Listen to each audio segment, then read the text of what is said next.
Carry On England is a 1976 British comedy film and the 28th installment in the Carry On series. Produced by Peter Rogers and directed by Gerald Thomas. It stars Kenneth, Windsor Davies, Patrick Mower, Judy, Geeson, Jack Douglas, and Peter Jones. The story is set in 1940 when England has come under heavy bombardment. But the crew at an experimental mixed-sex air defense base are more interested in getting it on with each other than the enemy planes in the sky. Captain Melly, who is sent to take over as commanding officer, plans to whip the crew into shape, but the crew plan on making it as hard as possible. Good Lord! Some of them are wearing skirts too! Was sir not told, sir?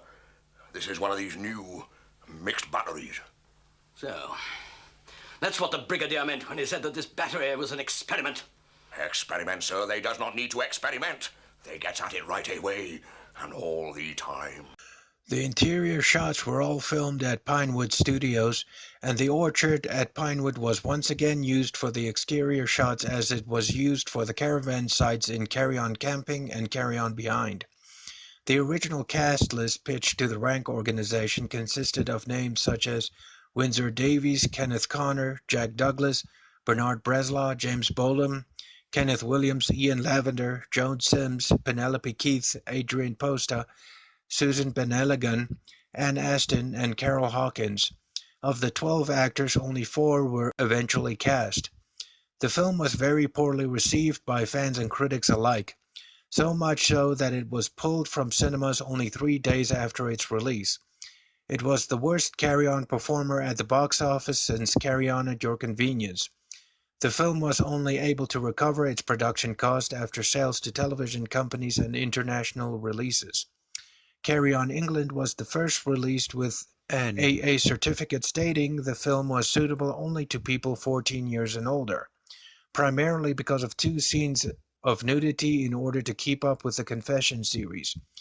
The certificate and the nudity proved too difficult to accommodate at the box office as it was entirely out of character with the previous entries in the series. The film was resubmitted in a censored form to the BBFC in December of 1976.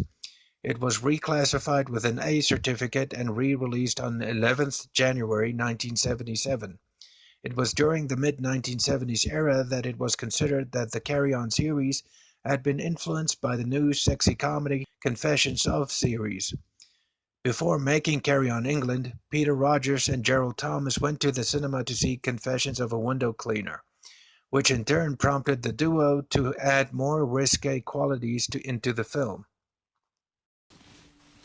Bang! I could have sworn someone said bang. Oh, it's a lovely idea. On the evening of 26 April 1976, while being on a revival tour of The Mating Season, a 1967 farce by Northern Irish playwright Sam Cree, Carry On regular Sidney James suffered a heart attack while performing on stage at the Sunderland Empire Theatre. James was rushed to hospital, but unfortunately, he was later pronounced dead. The production meeting for Carry On England was held in the morning of that very same day. Believe it or not, Carry On England was my introduction to the Carry On series. My parents rented it back in the days of wonderful video stores and told us about how funny the series was. After watching this film, I thought my parents may have possibly given the series a bit too much credit.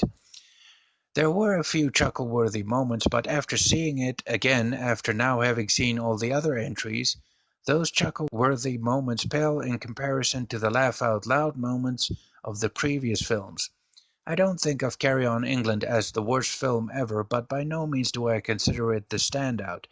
It is without a doubt an extremely weak entry because it is nowhere near as fun to watch as the others.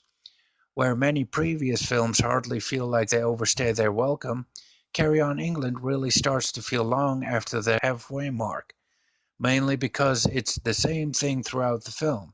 The airbase crew are basically just a bunch of characters who want to do nothing but screw. Kenneth and Windsor Davies are easily the best part about this film, but the majority of the runtime, they spend it mostly yelling and screaming at the crew. So much so that it feels like their individual performances are limited to just doing that. As a whole, It even seems like an oversexed reboot of Carry On Sergeant, since Thomas and Rogers decided to go for this new format, which it didn't really work. In other words, Carry On England scores a 3.8 out of 10.